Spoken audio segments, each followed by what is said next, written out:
TikTok adalah sebagai pengendali orang. Kenapa dibilang seperti itu? Karena dia sebagai kiblat, teman-teman. Di sini gua akan berbagi, gua mau cerita kenapa hal ini bisa terjadi dan mungkin sangat betul dengan realitas yang ada di dalam masyarakat kita sendirinya. Yang pertama adalah sebagai kiblat orang. Ketika orang ingin melihat atau membuat keputusan, dia pasti buka TikTok, teman-teman. Dan biasanya dia bikin keputusan itu berdasarkan daripada TikTok. Contoh, dia pengen membeli sebuah tumbler, ya pasti dari TikTok, ya kan. Dia ingin membeli sebuah gadget, pasti lewat TikTok. Kenapa ini dibilang seperti itu? Karena ini sebagai referensi. Dan ini juga nggak sebagai referensi juga, ada yang karena FOMO juga biasanya. Ada orang, ya, dia beli sesuatu yang mahal karena FOMO, karena ingin ikut-ikutan, karena ingin ya validasi dan lain sebagainya, teman-teman. Jadi TikTok ini sebagai kiblat. Nah, itu yang pertama. Yang kedua adalah karena adanya influencer-influencer. Influencer ini sebagai pengaruh. Jadi ketika kita melihat sebuah video, ada sebuah brand, ada sebuah iklan atau endorsement, kita juga pasti kan ada tuh influencer yang review produk tersebut. Biasanya teman-teman, ketika kita melihat produk tersebut, ketika kita melihat iklan-iklan tersebut, kita juga harus perhatikan apakah iklan tersebut benar atau enggaknya. Karena banyak sekali, teman-teman. Contohnya biasanya gini ya, teman-teman pasti pernah nggak ngelihat orang trading nih, banyak, terus langsung dapat profit. Nah, itu sebenarnya teman-teman harus cari tahu dulu apakah trading dengan cara seperti itu benar atau enggaknya.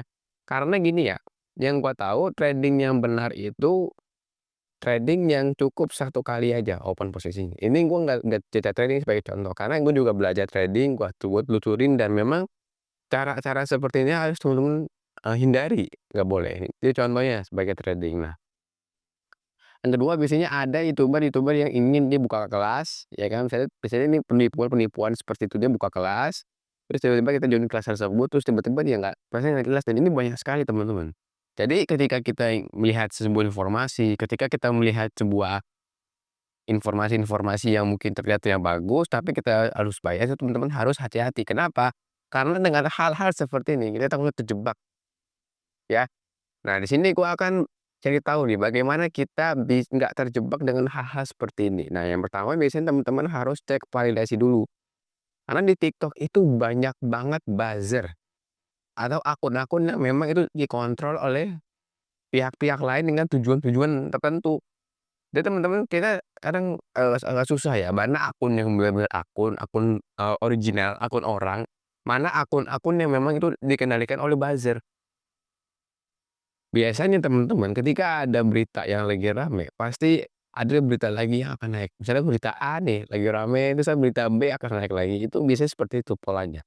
Jadi teman-teman kalau baca berita di TikTok harus tahu dulu beritanya mana, karena sekarang gini ya, pasti di TikTok itu ada yang positif, ada yang negatif, itu intinya. Jadi jangan sampai kita melihat TikTok, terus kita terpengaruh oleh hal-hal yang negatif. Jadi kita harus cek validasi ulang. Ya, yang kedua kita cek dari sumber yang memang betul.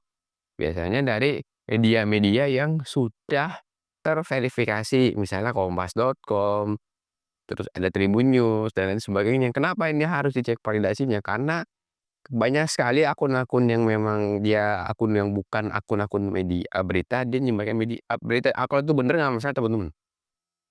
Tapi kita harus cek dulu, apakah ini bener atau karena takutnya itu akunnya memang sengaja, akun-akun buzzer yang tadi gue bilang sebelumnya.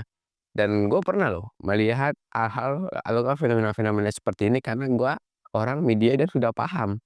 Jadi ketika kita melihat sesuatu di TikTok, kita melihat informasi di TikTok, apakah informasi tersebut benar atau enggaknya ya kita kan belum tahu. Nah, dengan cara-cara seperti ini teman-teman harus bisa menghindari agar kita tidak terjerumus, agar kita tidak terbawa arus. Karena media itu kan sangat luas ya, media itu sangat bebas, jadi teman-teman harus bisa seperti ini, harus bisa tetap bersatu. Kenapa? Karena dengan adanya buzzer, dengan adanya orang-orang yang tidak bertanggung jawab atas hal-hal tersebut, dia pasti ingin tujuan tertentu. Oke teman-teman, semoga informasi ini bisa teman-teman praktekkan dan jangan teman-teman sampai terbawa berita-berita yang tidak jelas.